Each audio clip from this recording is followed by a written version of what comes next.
राधे राधे सभी को। देखिए क्वेश्चन नंबर 125 है कि डेडमैन लेन एक संकरी गली जिसकी चौड़ाई 3 से 6 फीट थी किस सभ्यता स्थल से प्राप्त हुई थी। तो यहां बात हो रही किसकी, मोहनजोदड़ो सभ्यता की, कि मोहनजोदड़ो सभ्यता यहां से डेडमैन लेन एक सकरी गली को डेडमैन लेन की संज्ञा दी गई है और ये कहां से प्राप्त हुई, मोहनजोदड़ो सभ्यता से। अब देखिए बात करें हम डेडलेन मतलब कि सिंधु घाटी सभ्यता में संपूर्ण सिंधु सभ्यता के स्थलों में सभ्यता में मुख्य दरवाजे जो घरों के मुख्य दरवाजे होते हैं पीछे गली में खुला करते हैं, लेकिन जो लोथल सभ्यता है उसमें मुख्य सड़क पर खुले हुए हैं और ऐसी गलियों को डेडमैन लेन के नाम से जाना गया है। तो ये सकरी गली कहां से प्राप्त हुई है, ये मोहनजोदड़ो सभ्यता से। अगले क्वेश्चन की हम बात करें, क्वेश्चन नंबर नेक्स्ट है कि दीर्घ निकाय है। तो देखिए दीर्घ निकाय ये एक बौद्ध ग्रंथ होता है। अभिधम पिटक, जो बौद्ध धर्म में पिटक 3 ग्रंथों का समूह है, सुत पिटक, विनय पिटक, अभिधम पिटक, और उनके ही भागों में आता है ये दीर्घ निकाय। तो इसमें बौद्ध ग्रंथ आंसर हो जाएगा आपका। अगले क्वेश्चन की बात करें कि त्रिरत्न का संबंध किससे है। तो देखिए त्रिरत्न का संबंध जैन धर्म से भी है और जैन धर्म के त्रिरत्नों की बात करें तो है पहला सम्यक ज्ञान, सम्यक ज्ञान, सम्यक दर्शन और सम्यक चरित्र। ये जैन धर्म के 3 रत्न हैं, इनका संबंध किससे है, जैन धर्म से। और बौद्ध धर्म की बात करें तो बौद्ध धर्म में बुद्ध धम्म संघ, बुद्ध धम्म और संघ, ये त्रिरत्न है बौद्ध धर्म में भी और जैन धर्म में भी। तो आंसर आपका हो जाएगा ऑप्शन नंबर सी हो जाएगा। अगला, महावीर स्वामी ने भिक्षुणी संघ की स्थापना कहां पर की। तो महावीर स्वामी के द्वारा भिक्षुणी संघ की स्थापना ये पावापुरी में की गई थी। भिक्षुणी संघ की स्थापना कहां की गई, पावापुरी में। और अगले क्वेश्चन की हम देखें बात करें, क्वेश्चन नंबर नेक्स्ट है कि अशोक ने पुत्र महेंद्र और पुत्री संघमित्रा को धर्म प्रचारक के रूप में कहां भेजा। तो देखिए श्रीलंका भेजा गया था और श्रीलंका के राजा तिस्से ने बौद्ध धर्म स्वीकार किया और देवानाम प्रिय की उपाधि, अशोक की तरह देवानाम प्रिय की उपाधि धारण की, देवानाम प्रिय की उपाधि धारण की। और तिस्से ने अपनी एक दासी तिस्से रक्षिता को अशोक के दरबार में भेजा। तिस्से रक्षिता, इसी तिस्से रक्षिता ने अशोक के बेटे कुणाल को अंधा करवा दिया था और बोधि वृक्ष को हानि पहुंचाई थी, इसी ने बोधि वृक्ष को कटवाया था। तो इसमें श्रीलंका आपका आंसर है। और अगले क्वेश्चन, किस अधिवेशन में गांधी इरविन समझौते को स्वीकार किया गया। तो देखिए गांधी इरविन समझौता जो है उसे कराची अधिवेशन में स्वीकार किया गया था। कराची अधिवेशन गांधी इरविन समझौते को एक्सेप्ट किया गया इसमें। और दसरा के युद्ध का वर्णन किस नदी के किनारे, तो रावी या परुसनी नदी के किनारे, रावी या परुसनी नदी के किनारे दसरा के युद्ध लड़ा गया और इस युद्ध में राजा सुदास की जीत हुई थी। आर्य कबीलों के राजा सुदास की विजय हुई।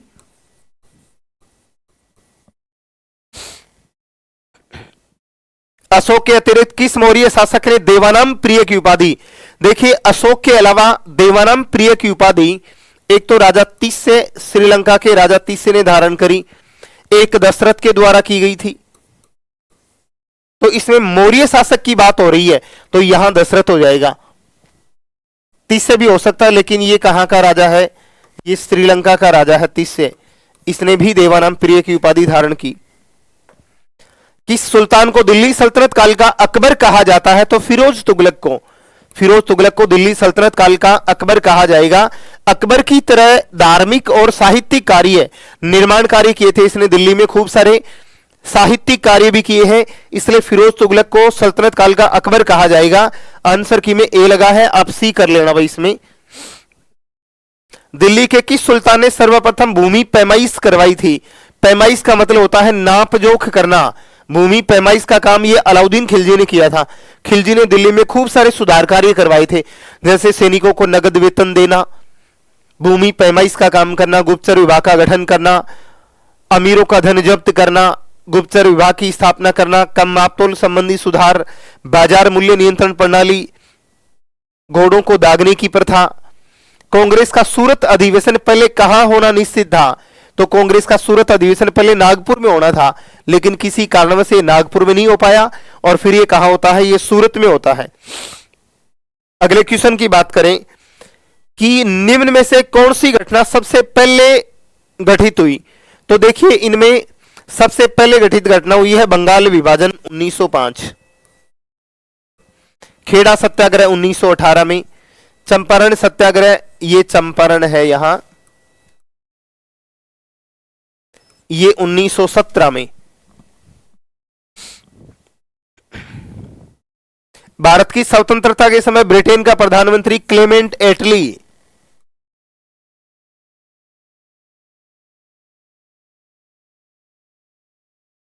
क्लेमेंट एटली ये प्रधानमंत्री था भाई। मुस्लिम लीग ने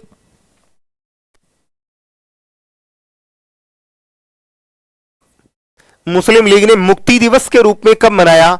तो 22 दिसंबर 1939 को मुस्लिम लीग ने अपने मुक्ति दिवस के रूप में मनाया।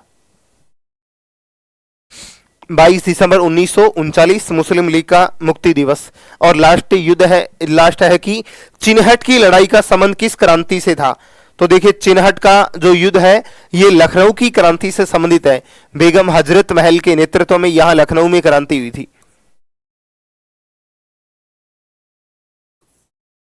बेगम हजरत महल, चिनसुरा, चिनहट।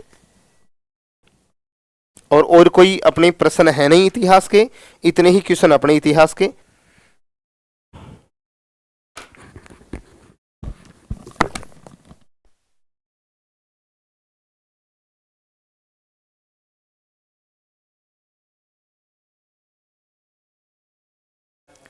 नमस्कार साथियों, स्वागत है आप सभी का प्रयास एजुहब के इस ऑनलाइन मंच पर। साथियों, ग्रेड 3 का जो आपके टेस्ट सीरीज चल रही है 2.0, उसमें एसएसटी विषय में हम आपके साथ में चर्चाएं करेंगे और जिक्र होगा इकोनॉमिक्स का। इकोनॉमिक्स में आपके एग्जाम में लगभग 20 प्रश्न आपके एग्जाम में पूछे जाएंगे। 17 जनवरी से आपके पेपर स्टार्ट है। मैं सभी विद्यार्थियों को उसके लिए अग्रिम शुभकामनाएं देता हूं और आप उस पेपर में टॉप करें, बेहतर करें और अपने इरादों को मजबूती से आगे बढ़ाएं, क्योंकि आपने जो सोचा है, आपने जो मेहनत की है, पेपर आपको उसी लेवल का मिलने वाला है। बहुत अच्छी यहाँ से मेहनत की गई है, पूरी टीम ने यहाँ से मेहनत की है। तो आज ये लास्ट पेपर है हमारी इस टेस्ट सीरीज का, फिर आपका एक मुख्य पेपर जो है वो अलग से होगा। तो हम बात करें इकोनॉमिक्स विषय के क्वेश्चंस की। तो औद्योगिक क्षेत्र को किस क्षेत्र में भी कहते हैं साथियों? आपको जब मैं ये चीज़ें डिस्कस करता हूं तो सबसे पहले हम इसी के बारे में ही बात कर लेते हैं। बड़ा नॉर्मल सा प्रश्न है कि औद्योगिक जो क्षेत्र जिसमें निर्माण, विनिर्माण, गैस, विद्युत एवं जलापूर्ति, that's a part of secondary sector, जिसलिए औद्योगिक क्षेत्र को द्वितीय क्षेत्र के नाम से भी जाना जाता है। जहाँ मनुष्य कोई भी उत्पादन करके, माफ कीजिएगा, जहाँ मनुष्य कोई भी कार्य करके, व्यवसाय करके क्या करता है? धन की प्राप्ति करता है। बड़ा शानदार ये प्रश्न है, इजी प्रश्न भी है। हाँ जी, मुद्रास्फीति का कारण है सार्वजनिक व्यय में वृद्धि, हीनात प्रबंधन, उत्पादन स्तर में कमी और सभी। तो साथियों, मुद्रास्फीति देखो, सार्वजनिक व्यय में वृद्धि होगी तो मुद्रास्फीति बढ़ेगी। हीनात प्रबंधन है, इसमें भी साथियों जब अगर आरबीआई जो है लगातार इसमें हीनात प्रबंधन के माध्यम से शेयर वगैरह खरीदेंगे, बेचेंगे, तो इसमें भी क्या है? मुद्रास्फीति बढ़ेगा, क्योंकि मुद्रा की आपूर्ति बढ़ेगी।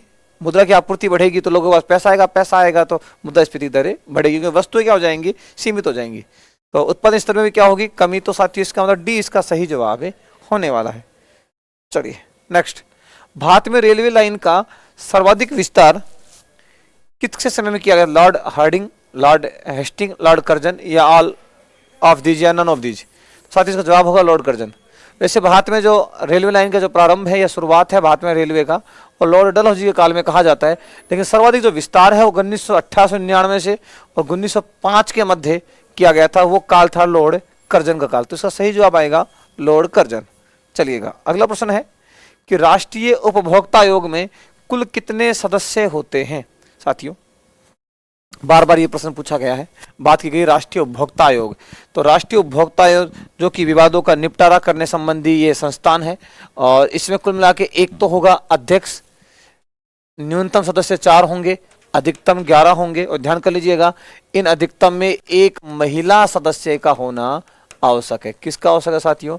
एक महिला सदस्य का होना आवश्यक है साथियों, इस बात को आप लोग ध्यान रखेंगे। नेक्स्ट, नवीनतम सार्वजनिक वितरण प्रणाली का आरंभ कब से किया गया था? 1992, जिसको हम आरपीडीएस भी बोलते हैं। तो इसका साथियों 1992 के अंदर इस नवीनतम सार्वजनिक वितरण प्रणाली का आरंभ किया गया था। क्लास नोट्स में हर एक बात आपको लिखाई गई है, हर एक बात समझाई गई है। बड़ा इजी ये पेपर है, तो क्योंकि क्वेश्चंस का हर एक लेवल होगा। कुछ क्वेश्चन हमने आपको डिफिकल्ट भी डाले थे, कुछ क्वेश्चन काफी इजी है, तो ये क्वेश्चन बड़े इजी नॉर्मल से प्रश्न जो आपके साथ में हम डिस्कस कर रहे हैं। चलिएगा, मुख्यमंत्री कृषक साथी सहायता योजना का क्रियान्वयन किसके द्वारा किया गया था? तो ध्यान रखिएगा ये योजना प्रारंभ हुई थी 2021 में। देखो ये दो प्रकार की योजना, एक तो है मुख्यमंत्री किसान मित्र योजना, वो हुई थी 2021 में, 17 जुलाई 2021 को। एक मुख्यमंत्री कृषक साथी सहायता योजना, ये 24 फरवरी 2021 को इस योजना का प्रारंभ किया गया था। तो ये किसके द्वारा इसको क्रियान्वित किया जाता है? क्योंकि जो मुख्यमंत्री किसान मित्र योजना जो थी वो तो थी ऊर्जा विभाग की, जबकि ये योजना साथियों इसको क्रियान्वयन किया जाता है कृषि विपणन निदेशालय द्वारा। और कृषि विपणन निदेशालय जो है ये राजस्थान में 1980 में इसकी स्थापना की गई थी। हाँ, इसको जो फाइनल जो रूप है इसको 1980 में इसको आधिकारिक रूप से लागू कर दिया गया था। और ध्यान कर लीजिएगा कि मुख्यमंत्री कृषक सहायता योजना में अगर कोई किसान है, खेतों में कार्य कर रहा है, और खेत में कार्य करते समय उसकी कोई भी दुर्घटना हो जाती है, जैसे कोई जहरीला कीड़ा काट लिया, कोई कार्य करते समय जैसे फावड़े से, दराती से हाथ वगैरह, उंगली वगैरह कट जाती है, पैर वगैरह चोट लग जाती है, तो इसलिए सरकार द्वारा सहायता प्रदान की जाती है, जो कि 5,000 रुपये से लेकर 2 लाख रुपये तक की सहायता प्रदान की जाती है। नेक्स्ट है उपभोक्ता संरक्षण अधिनियम 1986 में उपभोक्ता अधिकारों में शामिल नहीं है साथियों। ये अधिकार 1986 में दिए गए थे, जो कि 24 दिसंबर 1986 से इसे लागू कर दिया गया था। तो और इसके स्थान पर नया अधिनियम 2019 भी आ गया था, उपभोक्ता संरक्षण अधिनियम 2019, जो कि 2020 में अप्लाई हो गया था। अब इसमें कौन सा अधिकार नहीं? देखो, सुनवाई का अधिकार बिल्कुल है, सुरक्षा का अधिकार भी है, उपभोक्ता शिक्षा का भी है। कौन सा नहीं है साथियों? खुश रहने का अधिकार इस अधिनियम में कोई उल्लेख नहीं है। अब आप खुश रहो चाहे दुखी रहो, उपभोक्ता के जो अधिकार हैं उसमें यह शामिल नहीं होगा। नेक्स्ट, उपभोक्ता मध्यस्थता सेल की स्थापना संबंधित धारा व अध्याय है साथियों। तो धारा 75 व 5 साथियों, अगर गलती से ये ऑप्शन में नहीं हो तो आप 74-5 भी सही मानोगे, लेकिन वैसे इसका जवाब 75-5 होगा। नेक्स्ट, भारत में गैर बैंकिंग कंपनियों के संदर्भ में सही कथन है, ये सरकार द्वारा जारी प्रतिभूतियों के अधिग्रहण में भाग नहीं दे सकती, यह बचत खाते की तरह मांग निक्षेप स्वीकार नहीं कर सकती। केवल एक है, केवल 2 है। तो हाँ जी साथियों, फटाफट से जवाब देंगे। और बड़ा शानदार ये प्रश्न है साथियों कि इसका सही जवाब क्या होगा। देखो, ये सरकार द्वारा प्रतिभूतियों के अधिग्रहण में भाग नहीं ले सकती, बिल्कुल साहब नहीं ले सकती। ये बचत खाते की तरह मांग निक्षेप डिमांड डिपॉजिट स्वीकार नहीं कर सकती साहब, ये स्वीकार कर सकती है। इसका मतलब केवल कथन सही है पूछा है तो हाँ, केवल ये एक कथन सही है, तो इसका मतलब ये 2 ही इसका सही जवाब होगा, क्योंकि गैर बैंकिंग कंपनी में डीडी ली जा सकती है, तो इसका ये 2 सही रहेगा। सर्वाधिक तरल मुद्रा है, देखो बड़ा इंटरेस्टिंग सा प्रश्न है। तरल मुद्रा पूछे तो M1 M2, और व्यापक मुद्रा पूछे तो M3 M4। तो तरल मुद्रा है साथियों M1। कौन सी है? M1। कई बार बताया गया साथियों, जैसे सिक्के, नोट, हाँ सबसे तरल है सिक्के, जी बताया गया आपको। नेक्स्ट, SC ST व महिला उद्यमियों को ऋण की योजना है विश्वकर्मा योजना, स्टार्टअप योजना, स्टैंड अप योजना, स्टैंड अप योजना, और जो कि शुरू हुई थी 5 अप्रैल 2016 को। पिछले पेपर में भी ये प्रश्न था, इसको वापस से इसको रिपीट कर दिया गया है। तो SC ST महिला उद्यमियों के लिए जो योजना है, इसमें स्किल डेवलपमेंट से संबंधित, कौशल विकास से संबंधित ये योजना है, और इसका सही जो जवाब रहने वाला है सी, इसका सही जवाब रहेगा। नेक्स्ट है, राष्ट्रीय कौशल एवं उद्यमिता नीति कब जारी की गई थी? तो साथियों, स्किल डेवलपमेंट से संबंधित ये जो पॉलिसी है 2015 में अप्लाई की गई थी। ध्यान कर लीजिएगा, देश की प्रथम स्किल यूनिवर्सिटी की स्थापना जयपुर राजस्थान में है, जबकि दूसरी स्किल यूनिवर्सिटी जो है वो 2019 के अंदर वाराणसी उत्तर प्रदेश में स्थापित की गई थी। नेक्स्ट है, धन निष्कासन का सिद्धांत किसने दिया था साथियों? तो डर्न थ्योरी का सिद्धांत ये दिया गया था दादा भाई नेहरूजी द्वारा। किसके द्वारा दिया गया है? दादा भाई नेहरूजी। भारत में FDA की प्राथमिक विनियामक संस्था कौन सी है? देखो, FDA की प्राथमिक विनियामक जो संस्था है वो दोनों ही है ये, तो उद्योग संवर्धन व आंतरिक व्यापार विभाग भी है। पहली प्रायोरिटी हम आरबीआई को देंगे, दूसरा उद्योग संवर्धन व आंतरिक व्यापार विभाग, दोनों को ही देंगे। देखो अगर दोनों ऑप्शंस एक साथ में है तो आरबीआई इसमें पहला होगा, फर्स्ट, सेकंड पर होगा उद्योग संवर्धन व आंतरिक व्यापार विभाग, और इसमें डी ऑप्शन ए व बी दोनों होता तो ज्यादा बेटर रहता। बाकी इसका अब सवाल जवाब आरबीआई होगा, और आरबीआई नहीं होता तो उद्योग संवर्धन व आंतरिक व्यापार विभाग इसका जवाब होता। ठीक है साथियों, दोनों इसका जवाब होंगे। नेक्स्ट, विश्व व्यापार संगठन के मंत्री स्तरीय सम्मेलन जो कि निर्णय लेने वाला सर्वोच्च निकाय की बैठक कब होती है? तो साथियों इसमें पूछा गया है कि डब्ल्यूटीओ जो है विश्व व्यापार संगठन, इस डब्ल्यूटीओ की जो बैठक जो होती है वो प्रत्येक 2 वर्ष में एक बार होती है। सम्मेलन बोल दीजिए, अधिवेशन बोल दीजिए, तो साथियों 2 बार होता है।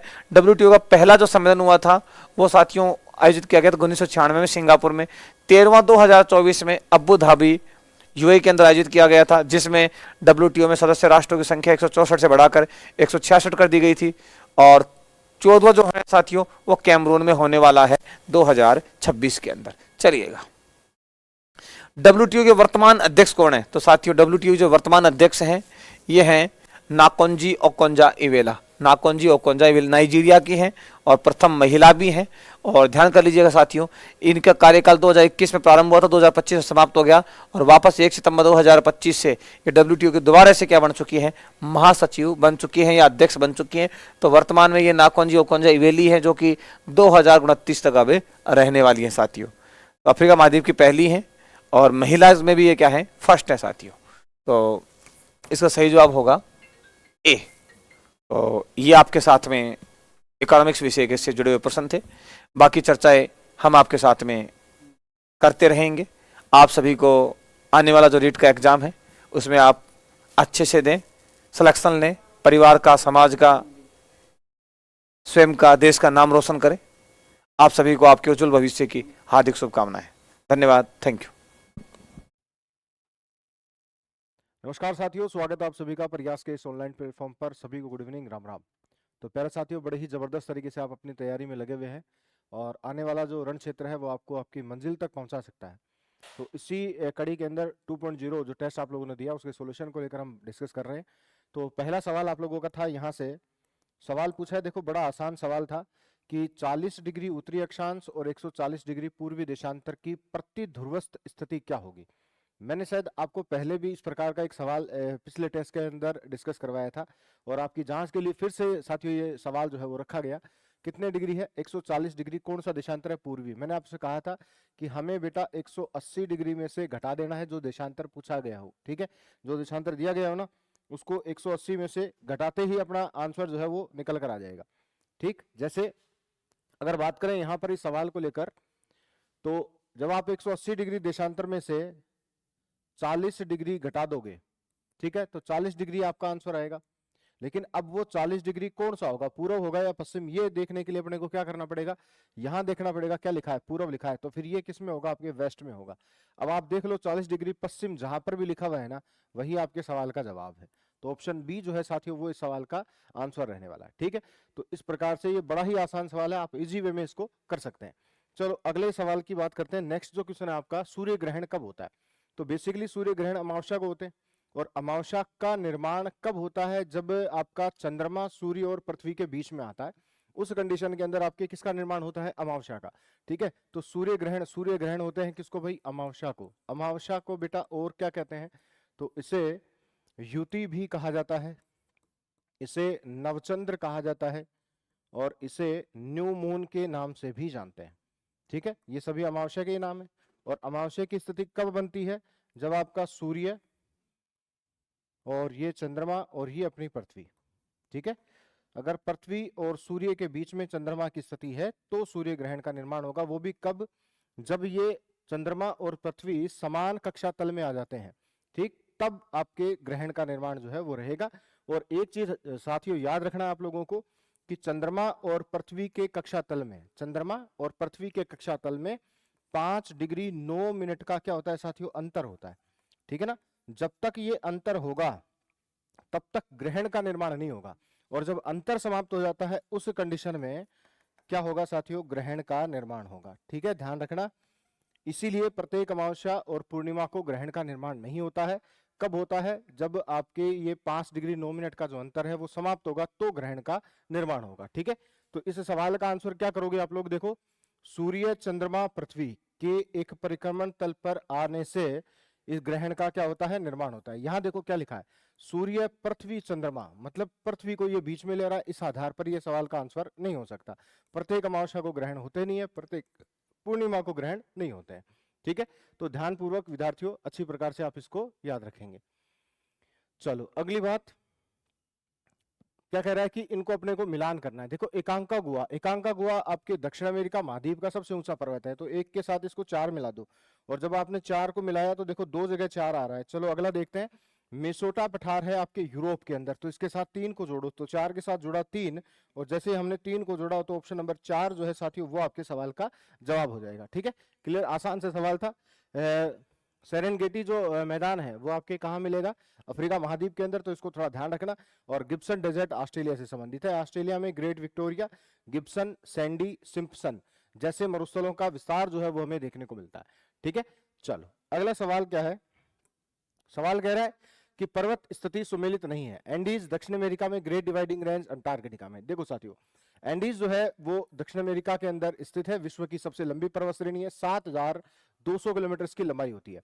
ग्रेट डिवाइडिंग रेंज अंटार्कटिका में नहीं है, ये स्थित है ऑस्ट्रेलिया में। कहा है? ऑस्ट्रेलिया के अंदर स्थित है। ठीक है, तो इसको थोड़ा ध्यान से याद रखना। और अंटार्कटिका की अगर मैं बात कर लूं तो यहां पर क्वीन मोड पर्वत श्रेणी का विस्तार जो है साथियों वो मिलता है। अंटार्कटिका महाद्वीप पर कौन सी पर्वत श्रेणी आएगी? क्वीन मोड पर्वत श्रेणी का विस्तार जो है वो हमें यहाँ मिलता है। एटलस अफ्रीका महाद्वीप का एकमात्र पर्वत है, और रोकीज है, ये रोकीज जो है वो उत्तर अमेरिका की पर्वत श्रेणी है। ठीक है, तो यहाँ पे आंसर जो है विद्यार्थियों वो बी ऑप्शन हो जाएगा। चलो अगला सवाल क्या था? पृथ्वी की सतह पर बर्फ और हिम जैसे ग्लेशियर, समुद्र, झील, नदी, बर्फ, हिम एवं परमाफ्रॉस्ट को क्या कहा जाता है? तो इसे कहते हैं साथियों क्रायोस्फीयर। क्या कहा जाता है? क्रायोस्फीयर के नाम से जानते हैं। तो सी जो ऑप्शन है वो आपके इस सवाल का आंसर है। मतलब परमाफ्रॉस्ट जो क्षेत्र है उससे संबंधित शब्द है आपके क्रायोस्फीयर। नेक्स्ट देखो, कौन सी शीत महासागरीय धारा है? शीत का मतलब ठंडी महासागरीय जलधारा जो है उसका चुनाव आपको यहां से करना था। तो ब्राजील कैसी जलधारा है? ग्राम जलधारा है। कहां की है ब्राजील गर्म जलधारा? अंध महासागर की। कौन सा अंध महासागर? दक्षिणी अंध महासागर, दक्षिणी अटलांटिक महासागर की गर्म जलधारा है। ठीक है, दूसरी अगर मैं बात कर लूं यहां पे तो क्यूरोसिवो जो जलधारा है वो आपके प्रशांत महासागर, और वो भी कौन सा प्रशांत है? उत्तरी प्रशांत महासागर की गर्म जलधारा है। ठीक है, और इसे हम लोग जापान की काली धारा के नाम से भी जानते हैं, तो इसको जापान की काली धारा भी साथियों कहा जाता है। ठीक है, अगली बात अगर कर लें यहाँ पे तो गल्फ स्ट्रीम वो भी गर्म जलधारा है, उत्तरी अटलांटिक महासागर की है, और इसे यूरोप का कंबल कहते हैं, खाड़ी की धारा कहते हैं। बेंगुला जो है वो एक ठंडी महासागरीय जलधारा है, अफ्रीका महाद्वीप के पश्चिमी तट पर बहती है। दूसरी बात, इस जलधारा के कारण ही आपके अफ्रीका के अंदर जो कालाहारी मरुस्थल है उसका निर्माण साथियों रहेगा। ठीक है, तो कालाहारी मरुस्थल के निर्माण में किस जलधारा का योगदान जो है वो रहा है? तो वो कौन सी रहेगी? बेंगुला रहेगी। नेक्स्ट देखें विद्यार्थियों, ज्वार भाटा, समुद्र में ज्वार भाटा का क्या कारण है? तो बेसिकली हम लोग ज्वार भाटा के जब भी कारण पढ़ते हैं 3 सबसे मुख्य कारण होते हैं। एक चंद्रमा का आकर्षण बल, सूर्य का आकर्षण बल, और पृथ्वी का अपकेंद्रीय बल। ठीक है, तो ये ज्वार भाटा के कारण है, और यहाँ पर कोई दैनिक या अर्धदैनिक ज्वार जो है वो स्पष्ट नहीं किया हुआ है, सीधा पूछा है ज्वार भाटा का कारण क्या है।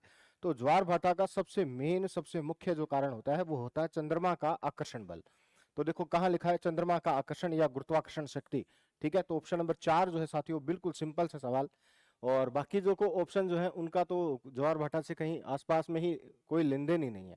ठीक है, तो इजी वे में आप इस सवाल का आंसर कर सकते थे। नेक्स्ट, निम्नलिखित में से कौन सा हेट्रोस्फीयर का भाग नहीं है? देखो साथियों, हम लोग हेट्रोस्फीयर पढ़ते हैं ना, जो आपके आयन मंडल यानी ऊपरी वायुमंडल के अंदर जब अपन चलते हैं तो वहां पे वायुमंडल जो है वो अत्यधिक विरल हो जाता है, और गैसें जो है वो आयनिक रूप में हमें देखने को मिलती हैं, तो उसे हेट्रोस्फीयर परत के नाम से हम लोग जानते हैं। यहाँ पर ऑक्सीजन की परत होती है, नाइट्रोजन की परत जो होती है, हाइड्रोजन की परत होती है, हीलियम की परत होती है। ठीक है, तो यहाँ पर देखो नत्रजन का मतलब होता है नाइट्रोजन, नत्रजन का मतलब क्या होता है? नाइट्रोजन होता है। ठीक है, ये थोड़ा सा आप ध्यान रखना, नाइट्रोजन।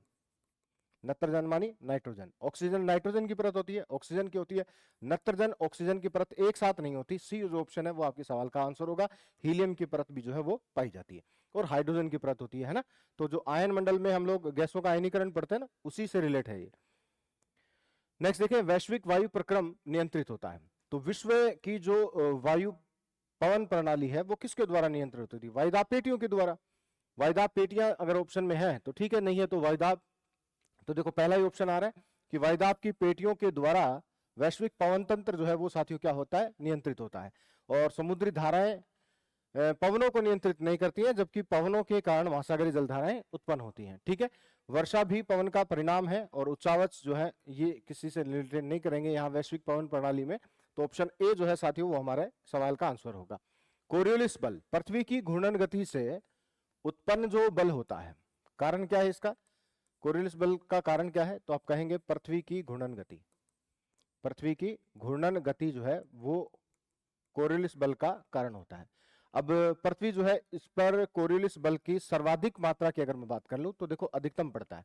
ठीक है, तो सर्वाधिक जो कोरियोलिस बल होता है वो ध्रुवों पर होता है, और न्यूनतम जो होती है इस बल की मात्रा वो भूमध्य रेखा पर होती है। ठीक है, ये पढ़ा भी है हम लोगों ने, और आप लोगों ने पढ़ा भी होगा इसको। तो यहाँ पर विद्यार्थियों आपके सवाल का जो उत्तर होगा, कोरियोलिस बल जिन पर अधिकतम पड़ता है कहाँ होता है? ध्रुवीय पवनों पर इसका प्रभाव जो है वो सबसे ज्यादा होता है, क्योंकि ध्रुवों के पास कोरियोलिस बल सबसे ज्यादा होता है इसलिए। ठीक है, अगला देखें, विंड वेन क्या इंगित करता है? तो विंड वेन जो है साथियों वो हवा की दिशा को इंगित करता है। ऑप्शन बी जो है विद्यार्थियों वह हमारे इस सवाल का आंसर होगा। इसके अलावा आप ये भी कह सकते हो कि कैप एनीमोमीटर है, एक यंत्र होता है कैप एनीमोमीटर। कैप एनीमोमीटर जो हवा की दिशा व गति को मापने में उपयोग किया जाता है। ठीक है, तो इसको भी आप थोड़ा सा ध्यान रखेंगे। नेक्स्ट है, कौन सा वन टेगा वन के नाम से जानते हैं? टेगा वन क्षेत्र बेसिकली जैसे हमें साइबेरिया का क्षेत्र है, स्कैंडिनेविया का क्षेत्र है, कनाडा का जो क्षेत्र है उत्तरी भाग, कनाडा का उत्तरी भाग, वहां पर हमें टेगा वनों का जो विस्तार है साथियों वो देखने को मिलता है। ठीक है, तो यहाँ पे टेगा वनों की अगर मैं बात कर लूं तो कोणधारी जो वन होते हैं उनको टेगा वनों के नाम से भी जानते हैं।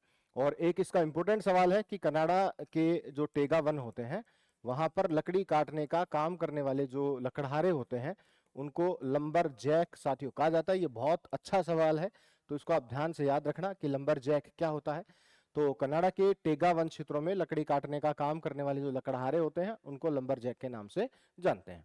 ठीक है, अगला देखें विद्यार्थियों, सवाल था आपका यहाँ पे, एक तरफ तो औद्योगिक प्रदेश दिया गया है और सामने देश का नाम दिया गया है। तो रूर प्रदेश कहाँ का है? जर्मनी का है। इसे यूरोप का औद्योगिक हृदय स्थल भी कहा जाता है। जैसे हम भारत के अंदर छोटा नागपुर का पठार है, खनिजों की अधिकता के कारण उसे भारत का रूर प्रदेश की उपमा भी देते हैं। ठीक है, दक्षिणी न्यू इंग्लैंड, यूनाइटेड किंगडम, पो घाटी इटली, और कांटो मैदान जापान। देखो कांटो जो मैदान है ना ये जापान का सबसे बड़ा मैदान है। ठीक है, ध्यान से याद रखना, जापान का सबसे बड़ा, जापान का सबसे बड़ा मैदान होता है साथियों। और ये जिस द्वीप पर है वो द्वीप होता है होन्सू। कौन से द्वीप पर होता है? ये होन्सू द्वीप पर होता है। ये भी आप लोगों को ध्यान से याद रखना है। ठीक है, क्लियर। दक्षिणी न्यू इंग्लैंड जो है वो यूनाइटेड किंगडम में नहीं है साथियों, ये यूएसए के अंतर्गत आता है। ठीक है, तो इसको थोड़ा सा ध्यान रखेंगे आप लोग। नेक्स्ट देखें, मिश्रित कृषि से संबंधित सही उत्तर का चयन करो। मिश्रित कृषि की बात कर रहा है। मिश्रित कृषि क्या होती है? वह कृषि जिसमें कृषि के साथ साथ पशुपालन को समान महत्व दिया जाता है, खाद्यान्न फसलों के उत्पादन के साथ साथ चारागाह फसलों के उत्पादन पर भी बल दिया जाता है। और ये कृषि जो है वो पूंजी प्रधान होती है, क्योंकि इसमें पशुओं के लिए विविध प्रकार की जो आवासीय सुविधाएं हैं या खेती करने के अंदर जो सुविधाएं हैं, रासायनिक उर्वरक, कीटनाशक यंत्र, इन सब पर अधिक पूंजी निवेश की आवश्यकता होती है। तो पूंजी प्रधान ये कृषि स्वरूप है। ठीक है, और इसमें खेतों का आकार जो है वो मध्यम ही रहेगा, ये ठीक है। अधिकांशतः विश्व के सर्वाधिक विकसित देशों में की जाती है। तो विकसित देशों में साथियों जो मिश्रित कृषि है उसका स्वरूप प्रचलित देखने को मिलता है। और फिर कह रहा है कि कृषि भूमि का आकार मध्यम होता है, चारा फसल, गेहूं, जौ, ओट्स, राई इत्यादि उगाई जाती है। कृषि मशीनरी पर कम पूंजी निवेश है। कम पूंजी निवेश नहीं होगा साथियों, कृषि मशीनरी पर कम पूंजी निवेश। और फिर ये कह रहा है कि भाई ये देखो यहाँ एक गड़बड़ है साथियों थोड़ा सा, विश्व के सर्वाधिक विकसित देशों में की जाती है। और फिर ये कह रहा है कि चारा फसल जो ओट्स इत्यादि, देखो यहाँ पे जो है ना ये सर्वाधिक विकसित देशों से रिलेट नहीं करती है, ठीक है, सर्वाधिक विकसित देशों में इस प्रकार की कृषि नहीं होती है, तो इस ऑप्शन को अपन हटाएंगे यहाँ से। और एक कृषि मशीनरी पर कह रहा है कम पूंजी निवेश होता है, तो इसमें पूंजी निवेश जो है वो किया जाता है, कम नहीं होता, अधिक होता है। चारा फसल, गेहूं, जौ, ओट्स, राई इत्यादि का महत्व होता है, यानी कि पशुपालन और आपके कृषि दोनों को समान महत्व दिया जाता है। तो ऑप्शन नंबर 2 और 3 जो है विद्यार्थियों, वो आपके इस सवाल का आंसर रहेगा। तो ऑप्शन ए आप इस सवाल का आंसर करेंगे। ठीक है, अगला देखें, डेडमैन लेन एक संकरी गली जिसकी चौड़ाई 3 से 6 फीट थी, कहाँ से मिली? तो विद्यार्थियों, ये आपके सारे जो सवाल थे वो भूगोल विषय को लेकर आप लोगों से डिस्कस किए गए थे। आशा करता हूं कि आपकी तैयारी बहुत ही शानदार और जबरदस्त चल रही होगी। आप नियमित रूप से अपने सिलेबस को कवर कर रहे हैं और लगातार अपनी तैयारी को आगे बढ़ा रहे हैं। ये जरूरी भी है विद्यार्थियों, क्योंकि अगर बीच में आप लोगों ने मानो किसी भी प्रकार की कोताही सिलेबस के माध्यम से कर ली तो बड़ी दिक्कत हो सकती है। अभी अंतिम समय है, आप लोग जबरदस्त तरीके से अपने जो सवाल है उनको लगातार करते रहिए। एक चीज यहाँ पर थोड़ा सा ध्यान देना विद्यार्थियों, ये पहली जो विशेषता है वो इसमें ठीक रहेगी, अधिकांश विकसित सर्वाधिक विकासशील देशों में की जाती है। ऑप्शन 1, 2, 3 ये हम लोग आंसर इसका रखेंगे। ठीक है, तो ये आपके सवाल थे और जबरदस्त तरीके से पढ़ते रहे, मस्त। अगले सॉल्यूशन के साथ हम लोग फिर मिलेंगे। धन्यवाद।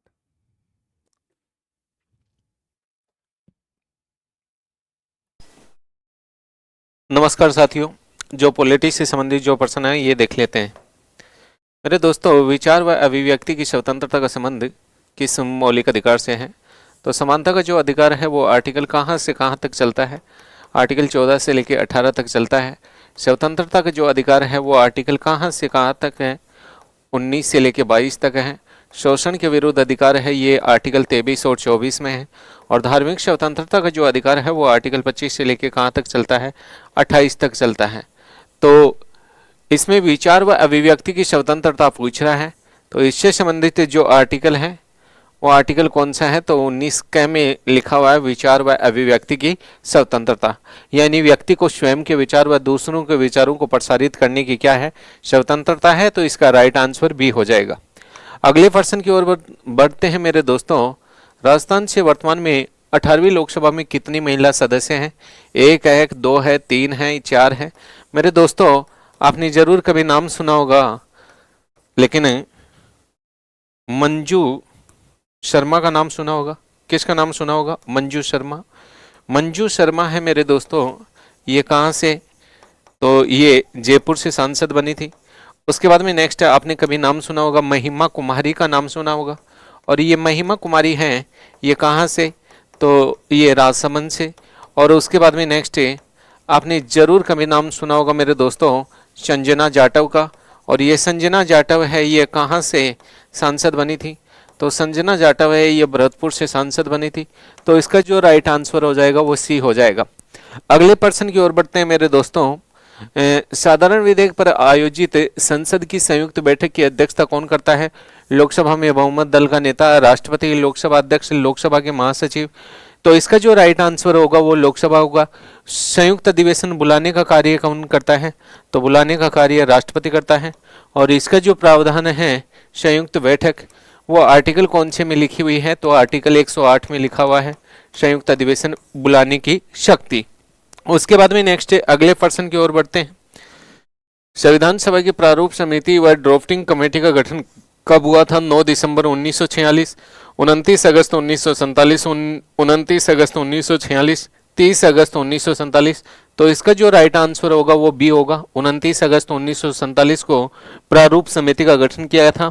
और इस प्रारूप समिति के जो अध्यक्ष थे वो डॉक्टर भीमराव अंबेडकर थे। राष्ट्रपति पर महाभियोग की प्रक्रिया किस कारण से लगाई जा सकती है? सिद्ध कदाचार, अक्षमता व दिवालिया, संविधान का अतिक्रमण, उपयुक्त सभी। तो इसका जो राइट आंसर होता है वो क्या होगा? सी होगा, यानी संविधान का उल्लंघन करता है तब राष्ट्रपति को पद से हटाया जाता है। आर्टिकल 352 के राष्ट्रीय आपात से संबंधित असत्य कथन है, यानी इनमें असत्य कथन कौन सा है? संघ के मंत्रिमंडल की लिखित सिफारिश पर राष्ट्रपति राष्ट्रीय आपात की घोषणा करता है। आपातकाल की घोषणा की तिथि से 1 माह के भीतर संसद के विशेष बहुमत से समर्थन। राष्ट्रीय आपात के अधिकतम 3 वर्ष लागू रह सकता है। राष्ट्रीय आपात के समय संविधान संघात्मक एवं एकात्मक स्वरूप प्राप्त कर लेता है। तो इसमें गलत कथन का चयन करना है तो ये जो राष्ट्रीय आपात है ये प्रत्येक 6 माह के भीतर संसद के दोनों सदनों के विशेष बहुमत से अनुमोदन करने पर इसकी अवधि कितने माह बढ़ जाती है, 6 माह बढ़ जाती है और इसकी अधिकतम अवधि का संविधान में कहीं भी उल्लेख नहीं है। अगले प्रश्न की ओर बढ़ते हैं। निम्न को सुमेलित कीजिए। एक तरफ संविधान के स्रोत दिए हुए हैं, अवशिष्ट सूची है, ये किसकी देन है, कनाडा की देन है। इकहरी नागरिकता है, ब्रिटेन की है। समानता, स्वतंत्रता, बंधुत्व की भावना फ्रांस की है और स्वतंत्र न्यायपालिका है, ये किसकी देन है, अमेरिका की देन है। तो पहले में क्या आ रहा है, 4 आ रहा है, 4 इसी में है, तो इसका जो राइट आंसर होगा वो कौन सा होगा, बी होगा। अगले प्रश्न की ओर बढ़ते हैं मेरे दोस्तों। किस मामले में सुप्रीम कोर्ट ने संविधान को आधारभूत संरचना या बुनियादी ढांचा का सिद्धांत प्रतिपादित किया था? बेरोवारीवाद 1960, गोलकनाथवाद 1967, केशवानंद भारतीयवाद 1973, एसआर बॉम्बेवाद 1994। तो इसका जो राइट आंसर होगा वो 1973 का जो केशवानंद भारतीय बनाम केरल राज्य विवाद हुआ था, तो राइट आंसर सी। उसके बाद में 42वां संविधान संशोधन 1976 द्वारा जोड़े गए प्रस्तावना में शब्दों को क्रम से जचाओ। पहले समाजवाद आएगा या अखंडता आएगा या पंथ निरपेक्षता आएगा, समाजवाद या पंथ निरपेक्षता अखंडता, पंथ निरपेक्षता समाजवाद अखंडता, पंथ निरपेक्षता अखंडता समाजवाद, ये दोनों तो होंगे नहीं। इन दोनों में से होगा तो पहले क्या आएगा, समाजवाद, उसके बाद में पंथ निरपेक्षता और उसके बाद में अखंडता। तो इसका जो राइट आंसर होगा वो बी होगा। अगले प्रश्न की ओर बढ़ते हैं कि राजस्थान से संसद में कुल कितने सदस्य चुने जाते हैं? 25, 10, 30, 35। तो जो लोकसभा है, लोकसभा में कितने सदस्य जाते हैं राजस्थान से? तो 25। और राज्यसभा में कितने सदस्य? तो 10 सदस्य। और टोटल करते हैं तो कितना होता है, 35। तो इसका जो राइट आंसर क्या जाएगा, डी जाएगा। उसके बाद में नेक्स्ट है, अगले प्रश्न की ओर बढ़ते हैं। प्रधानमंत्री के कर्तव्यों का उल्लेख किस आर्टिकल में है? आर्टिकल 75 है। इसमें क्या लिखा हुआ है 75 में? आर्टिकल कौन सा है? 75 में क्या है भाई? 75 में है प्रधानमंत्री की नियुक्ति। किसकी नियुक्ति? प्रधानमंत्री की नियुक्ति। 74 में क्या लिखा हुआ है? मंत्रिमंडल का गठन या मंत्री परिषद का गठन। मंत्रिमंडल नहीं भाई, मंत्री परिषद का गठन। आर्टिकल जो 78 है, आर्टिकल 88 में क्या लिखा हुआ है कि महान्यायवादी है। ये विधानमंडल, ये है संसद के किसी भी सदन का सदस्य न होते हुए भी संसद में भाग ले सकता है, बोल सकता है, लेकिन मतदान नहीं। और आर्टिकल 78 क्या कहता है? इसमें लिखा हुआ है कर्तव्य, यानी प्रधानमंत्री के जो कर्तव्य से संबंधित आर्टिकल कौन सा है? तो इसका राइट आंसर सी हो जाएगा। अगले प्रश्न की ओर बढ़ते हैं मेरे दोस्तों। अवशिष्ट सूची के विषयों पर कानून कौन बनाता है? तो राज्य सरकार, संघ व राज्य दोनों सरकारी न्यायपालिका। तो इसका जो राइट आंसर क्या हो जाएगा? बी हो जाएगा, यानी संसद है ये अवशिष्ट सूची के विषयों पर कानून बनाती है। किस संविधान संशोधन से प्रावधान किया गया कि संविधान संशोधन पर राष्ट्रपति हस्ताक्षर करने हेतु बाध्य होता है? 42वां संविधान संशोधन 1976, 44वां संविधान संशोधन 1978, 24वां संविधान संशोधन 1971, 26वां संविधान संशोधन 1971। इसका जो राइट आंसर क्या होगा? सी होगा, 24वां संविधान संशोधन 1971। अगले प्रश्न की ओर बढ़ते हैं मेरे दोस्तों। संघ की मंत्रिपरिषद का आकार होता है संसद की कुल सदस्य संख्या के 15% से अधिक नहीं, न्यूनतम 12 सदस्य व लोकसभा की सदस्य संख्या के 15% से अधिक नहीं, लोकसभा की कुल सदस्य संख्या का प्रधानमंत्री के अलावा 15% से अधिक नहीं, लोकसभा की कुल सदस्य संख्या के प्रधानमंत्री सहित अधिकतम 15% से अधिक नहीं। तो इसका जो राइट आंसर होगा वो क्या होगा? डी होगा। तो पॉलिटिक्स से संबंधित जो जितने भी प्रश्न थे वो कंप्लीट।